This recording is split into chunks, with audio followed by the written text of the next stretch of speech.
दोस्तों, स्वागत है आप सभी का एक बार फिर से आप सभी के अपने YouTube चैनल एजुकेशन वर्ल्ड पे।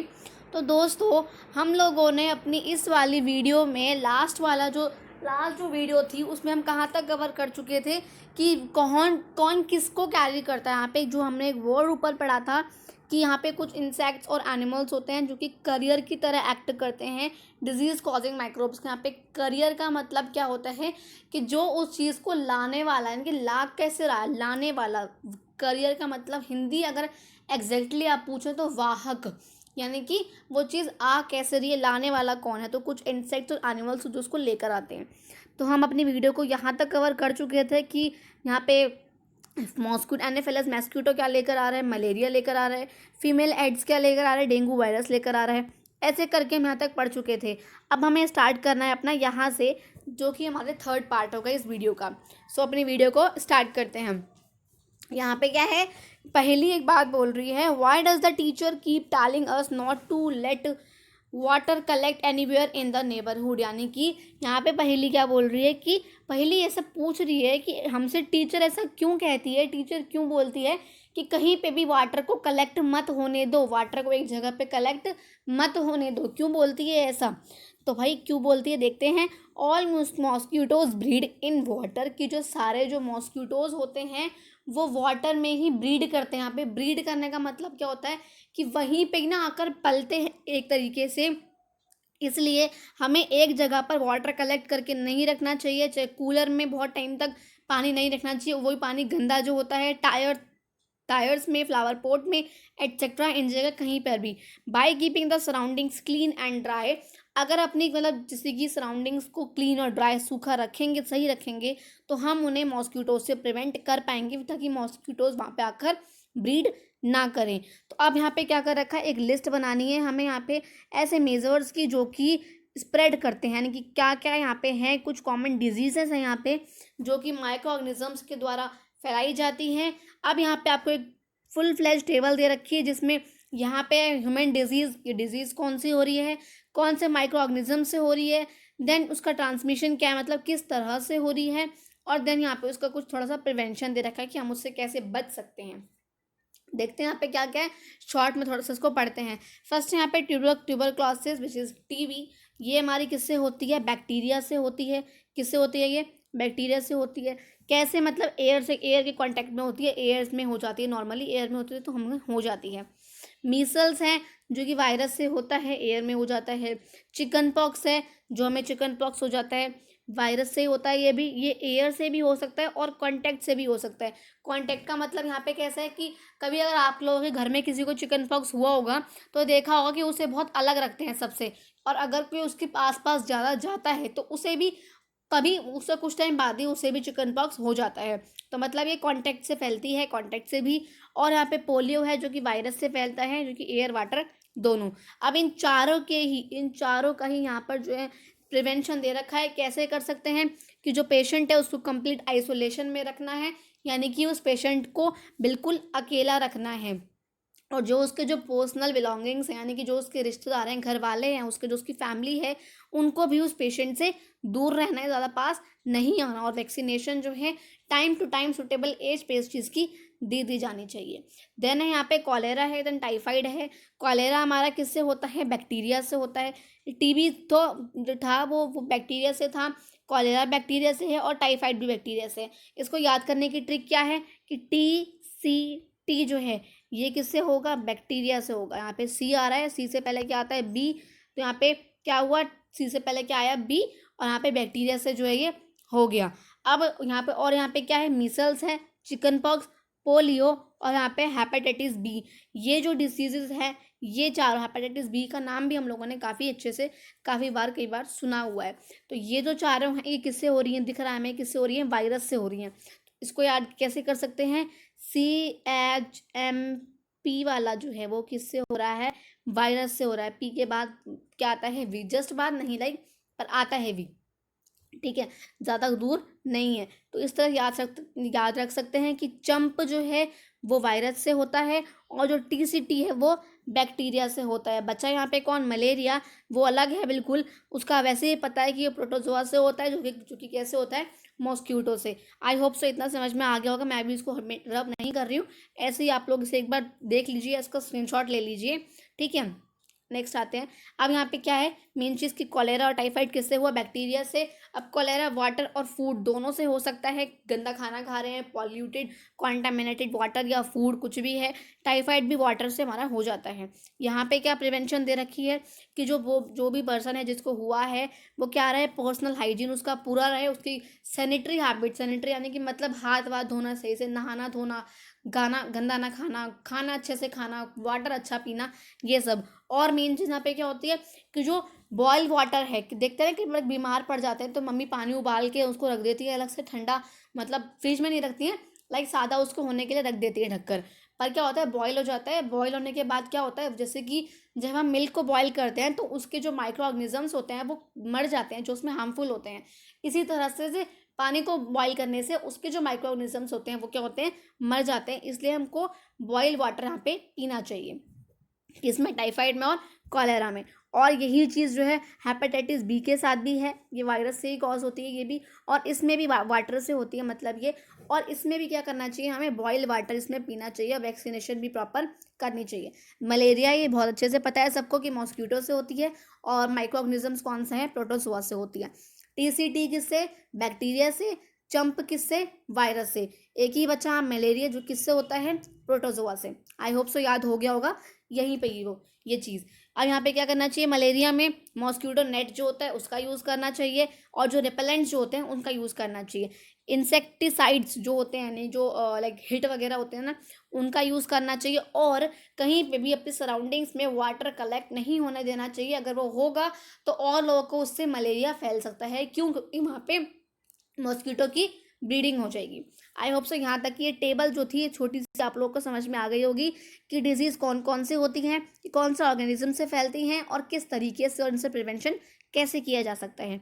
यहाँ पे क्या, some of the common disease affecting humans, their mode of transmission and few general methods of prevention are given in table 2.1 जो हम पढ़ चुके हैं। नेक्स्ट यहाँ पे है disease causing micro organisms in animals. अब माइक्रो ऑर्गेनिजम्स एनिमल्स में कौन कौन से होते हैं वो देखते हैं कि कौन से माइक्रो ऑर्गेनिजम्स एनिमल्स में डिजीज स्प्रेड कर देते हैं। सेवरल माइक्रो ऑर्गेनिजम्स, कुछ ऐसे माइक्रो ऑर्गेनिजम्स होते हैं जो कि ना कि सिर्फ ह्यूमंस या प्लांट्स में डिजीज कॉज करते हैं बट ऑल्सो एनिमल्स में भी करते हैं। यहाँ पे एक बहुत अच्छा एग्जाम्पल दे रखा है विच इज़ एंथ्रेक्स। ये बहुत ही डेंजरस ह्यूमन ऐसी डिसीज़ है, ये काफ़ी डेंजरस डिसीज़ है जिसका नाम क्या है, एंथ्रेक्स। ये बहुत ह्यूमन में भी होती है और एनिमल्स में भी होती है। किसके थ्रू होती है, तो ये होती है बैक्टीरियम के थ्रू। किसके थ्रू, बैक्टीरियम के थ्रू, ठीक है। कौन सी डिसीज़ है, एंथ्रेक्स है, किससे होती है, बैक्टीरियम से, ह्यूमंस में भी और एनिमल्स में भी। और यहाँ पे फुट और माउथ डिसीज़ यानी कि पैर की या जो मुंह में कोई डिसीज़ हो रही है एनिमल्स के, तो वो कैसे होती है, वो वायरस से होती है। कैसे होती है, वो वायरस से होती है। तो ये था किसका, एनिमल्स का। ऊपर हम ह्यूमंस का पढ़ चुके हैं, ये हमने एनिमल्स पढ़ा। नेक्स्ट आते हैं हम किस पे, प्लांट्स पे। यहाँ पे क्या है, प्लांट्स में कौन कौन से डिजीज कॉजिंग होते हैं, तो कुछ ऐसे माइक्रो ऑर्गेनिजम्स होते हैं जो कि क्या करते हैं, डिजीज कर देते हैं प्लांट्स में, जैसे कि wheat, rice, potato, sugar cane, orange, apples और कुछ और भी। ये डिजीज एक्चुअल में करते क्या है, प्लांट्स में होकर उन्हें बीमार करके होता क्या है, तो ये क्या करते हैं, ये जो क्रॉप जो देते हैं ना, ये क्रॉप का जो प्रोडक्शन जो होता है ना, जो प्रोड्यूस करते हैं क्रॉप, उनकी एबिलिटी एक तरीके से प्लांट्स की वो कम कर देती है। यानी कि जितनी क्रॉप देनी चाहिए थी प्लांट्स को, फिर वो उतनी नहीं दे पाते उन प्लांट डिजीज़ की वजह से, ऐसा होता है। यहाँ पे कुछ डिजीज़ दे रखी है नीचे, वो देखेंगे। अब उन्हें कंट्रोल कैसे कर सकते हैं वो भी देखेंगे। यहाँ पे कुछ डिसीज़ है, पहले वो देख लेते हैं कौन कौन सी है। यहाँ पे सिट्रस सैंकर है, आई डोंट नो ये डिसीज़ कैसी होती है, बट आई जस्ट नो कि हाँ ये प्लांट डिजीज़ है, ठीक है।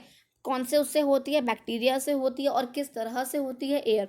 यहाँ पे आपको दिख भी रहा है सिट्रस सैंकर में प्लांट समथिंग ऐसा हो जाता है, रस्ट ऑफ वीट, यहाँ पे आपको इसकी पिक्चर भी दिख रही है कि यहाँ पे सिट्रस सेंकर में देखिए इस तरह से हो जाता है।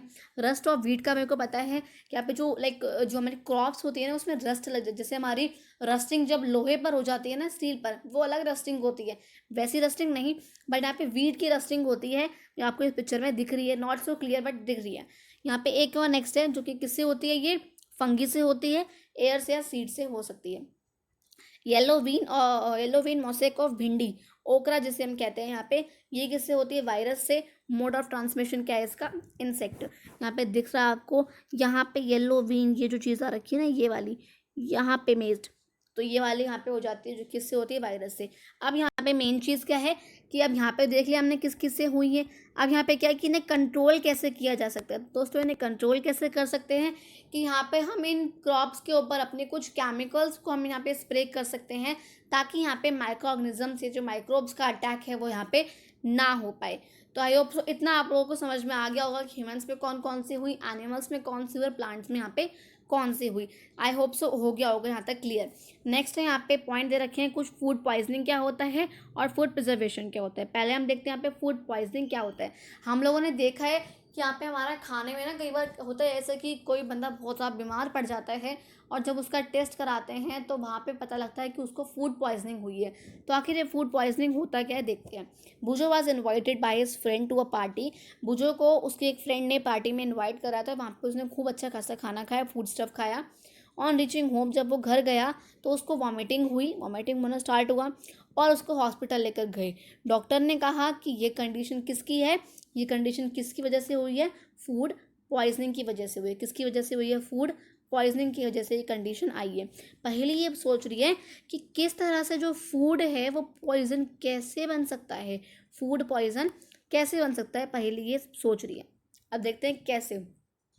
Food poisoning could be due to consumption of food spoiled by some microorganisms। आप लोगों ने अगर ध्यान होगा तो आपने एक ऐड यहाँ पे देखा होगा कि एक ऐड है जिसमें उसकी कोई मम्मी है, वो बार बार स्कूल पहुँच जाती हैं और बोलती है कि हाँ जी food poisoning again and again. तो वो उससे प्रिंसिपल बोलते हैं बाद में कि आपने क्या दिखाई, आपकी किचन कैसी है। और जब वो किचन दिखाने लाती हैं तो वो कहती है देखिए मेरी किचन कितनी साफ़ है। पता नहीं राहुल नाम में भी उस ऐड में लड़के का, और उसमें देखिए उसको पता नहीं कैसे बार बार फूड पॉइजनिंग हो जाती है।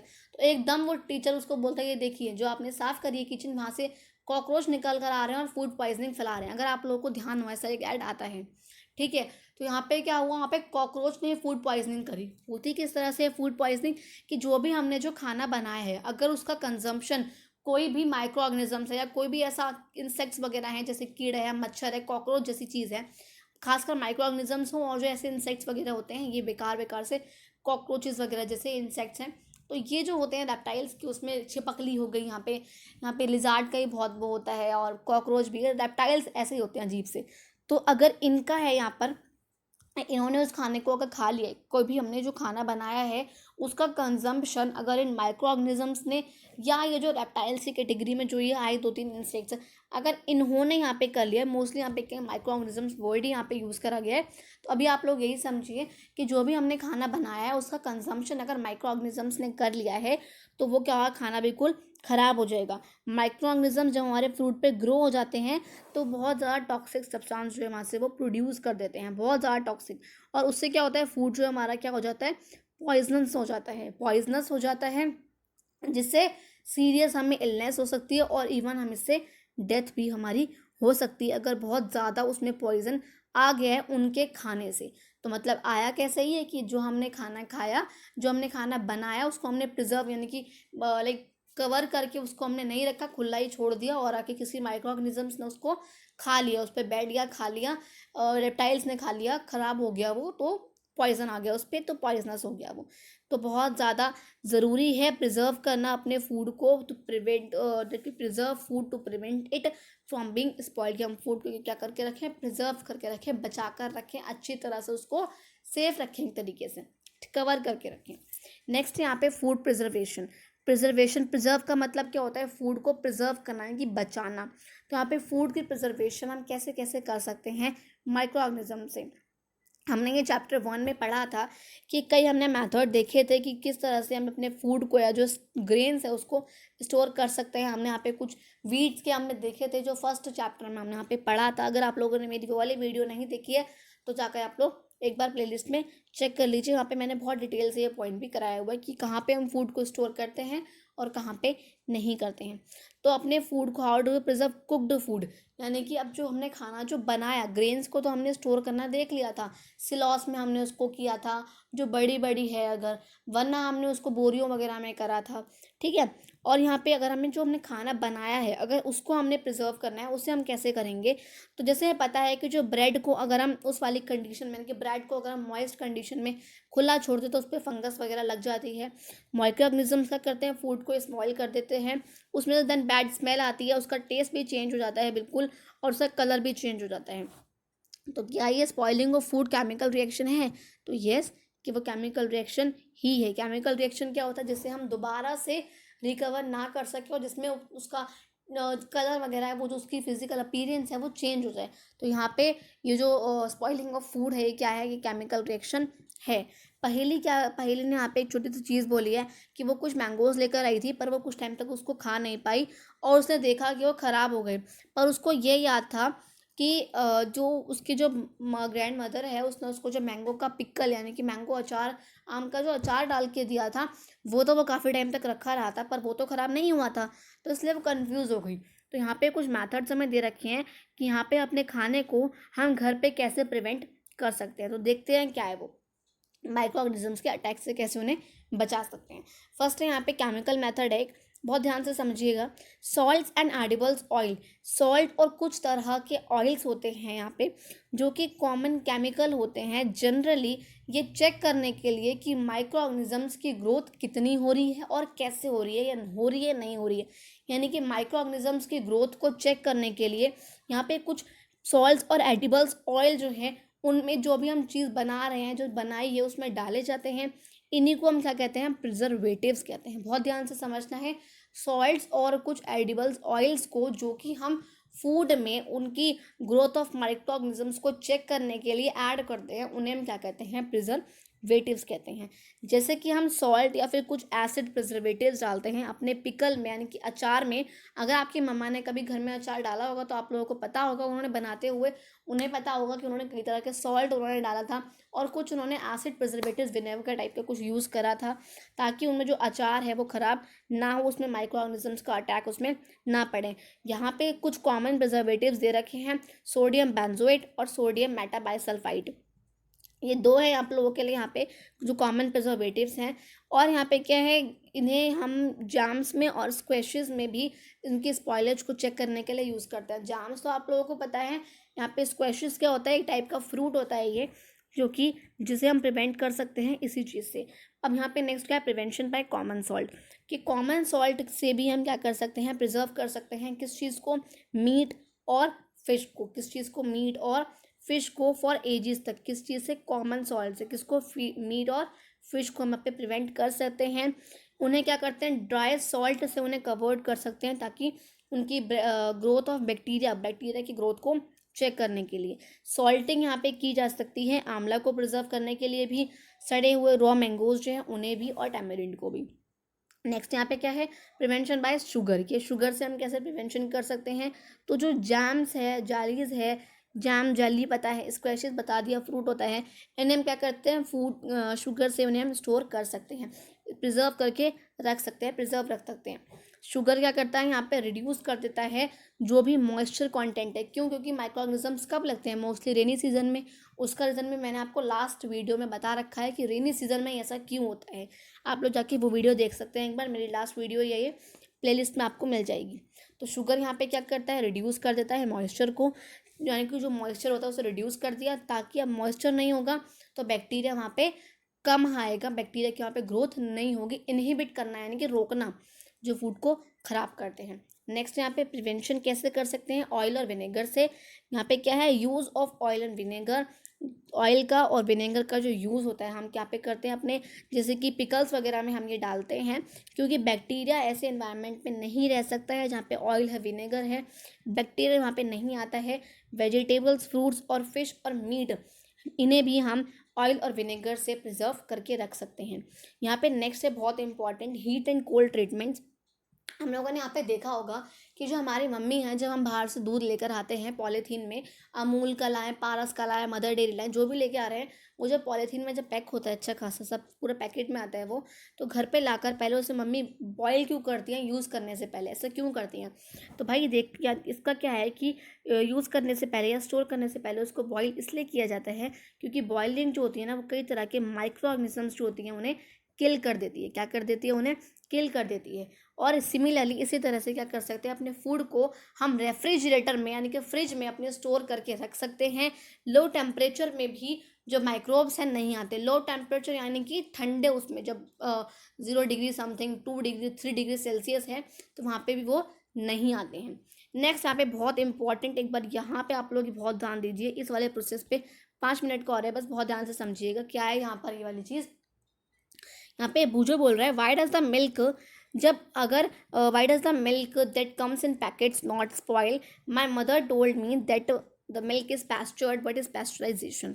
मतलब यहाँ पे बूजो एक चीज़ बोल रहा है कि जो मिल्क पैकेट्स में आता है वो ख़राब क्यों नहीं होता है, ऐसा क्या होता है उसमें जो ख़राब नहीं होता है। तो उसकी मम्मा ने उसको बोला कि जो मिल्क जो आता है वो क्या होता है, पैस्चर्ड होता है। अब उसके वो पूछ रहा है पैस्चराइजेशन क्या होता है, तो देखते हैं पैस्चराइजेशन होता क्या। एक बार बहुत ध्यान से समझिएगा, यहाँ पे देखना कि यहाँ पे हमने यहाँ पे कोई काऊ थी, ठीक है, इस काऊ से हमने दूध निकाला, अब ये दूध यहाँ गया। अब यहाँ पे क्या होते हैं, हमारे पास दो होते हैं, एक होता है यहाँ पे हीटिंग सेक्शन, जहाँ पे इसको समथिंग 70 डिग्री सेल्सियस पे इस दूध को 15 से 30 सेकंड के लिए मिल्क को यहाँ पे हीट करा जाता है। 70 डिग्री सेल्सियस पे जब हमने काऊ में से या फैलो में से दूध जब निकाला, तो हमने इसको यहाँ पर हीटिंग सेक्शन में आकर इसको क्या करा, हीट करा 70 डिग्री सेल्सियस पे 15 से 30 सेकंड के लिए सिर्फ, ठीक है। और सडनली हमने एकदम इसको निकाला उसके बाद और फिर चिल कर दिया। क्या कर दिया, इसको चिल्ड कर दिया, 0 डिग्री सेल्सियस पे चिल्ड करके रख दिया। और देन हमने उसको पैकेट्स में आकर उसको हमने सेल कर दिया। ये हो गई हमारी अमूल की जो थैली आती है वो, और हमने इसको यहाँ पे आकर सेल कर दिया। यहाँ पे ये क्या था, हीटिंग सेक्शन, यहाँ पे ये क्या था, कूलिंग सेक्शन। पहले हमने यहाँ पे क्या करा कि सबसे पहले हमने इसमें हीटिंग सेक्शन में जाकर अपने फूड को, जो अपना हमारा जो दूध था उसको हीट करा 70 डिग्री सेल्सियस पर 15 से 30 सेकंड तक। और फिर हमने क्या करा, अपने उसी फूड उसी में मिल्क को एकदम से निकाल कर उसको हमने सडनली चिल्ड कर दिया। ये हमारा जो ये जो प्रोसेस होता है, चिल करने के बाद हम उसको स्टोर करके रख दिया हमने, जो पैकेट्स वगैरह बनाया अमूल के। और ये जो प्रोसेस होता है, इसी प्रोसेस को हम क्या कहते हैं, पैस्चराइजेशन। क्या कहते हैं दोस्तों इस प्रोसेस को, पैस्चराइजेशन। समझ में आ गया होगा। यहाँ पे एक लाइन पढ़ लेते हैं एक बार, क्या लिखा है, pasteurise milk can be consume without boiling as it is free from harmful. हालांकि जो पैस्चराइज मिल्क होता है, हम उसे बिना बॉयल करे भी उसे हम स्टोर लाइन की पी सकते हैं, उससे हम ड्रिंक कर सकते हैं। बट क्या, क्योंकि उसमें होता क्या है, लेकिन हम हमारा होता है कि नहीं भाई हम तो करेंगे इसको बॉयल, और ज़्यादा कि कुछ रह गया हो तो हम वो भी करेंगे। तो ऐसा इसलिए ही बहुत वहाँ पे पेस्चराइज में क्या लिखा है कि मिल्क को हीट करा जाता है 70 डिग्री सेल्सियस पे 15 से 30 सेकंड तक। और फिर ये करने के बाद उस सडनली उसको चिल किया जाता है। ऐसा करने से उसमें माइक्रोब्स की जो ग्रोथ है वो नहीं होती है। ये जो हमारा जो ये प्रोसेस है पूरा, इसको हम क्या कहते हैं, पैस्चराइजेशन। क्यों कहते हैं, क्योंकि इसको डिस्कवर किसने किया था, लुईस पैस्चर ने। किसने किया था, लुईस पैस्चर ने। देन यहाँ पे क्या करा जाता है, इसकी स्टोरेज होती है, पैकेजिंग होती है। अब यहाँ पे क्या, जो ड्राई फ्रूट्स आ रहे हैं और जो कुछ वेजिटेबल्स वगैरह जो आ रहे हैं आजकल, वो क्या होते हैं, बिल्कुल एयर टाइट पैकेट्स में क्या आ रहे हैं, पैक होकर आते हैं। वो हवा पास ना हो सके, जिससे जो माइक्रोब्स का अटैक है उसमें वो ना हो सके, फंगी बैक्टीरिया वायरस उसमें कुछ भी ना लग सके। समझ में आ गया। तो दोस्तों आपकी आज की वीडियो इतनी ही थी, बस इसका लास्ट पार्ट रह गया है जो कि हम परसों कवर करेंगे, ठीक है। अभी आप लोगों को इतना ही ध्यान रखना है यहाँ पे क्या क्या हुआ, कैसे हुआ, पैस्चराइजेशन क्या था, कौन कौन से मेथड यूज़ करे, ह्यूमन में कौन कौन से डिजीज़ थे, डिजीज़ कॉजिंग माइक्रोब्स थे, एनिमल्स में कौन से थे और प्लांट्स में कौन से थे। आई होप सो अगर आप लोगों को वीडियोस अच्छी लग रही हो तो प्लीज़ चैनल को सब्सक्राइब करे बिना ना जाइएगा। वीडियोस मेरी पूरी देखिए, बहुत अच्छे से मैं आप लोग को लाइन टू लाइन इस चीज़ को एक्सप्लेन करती हूँ। अगर अच्छा लग रहा है तो प्लीज़ चैनल को सब्सक्राइब ज़रूर करिए, और साथ में जो बेल आइकन है उसको प्रेस कर दीजिए, ताकि जो मेरी लेटेस्ट वीडियो की अपडेट्स है वो आप लोगों के पास आती रहें। So thank you.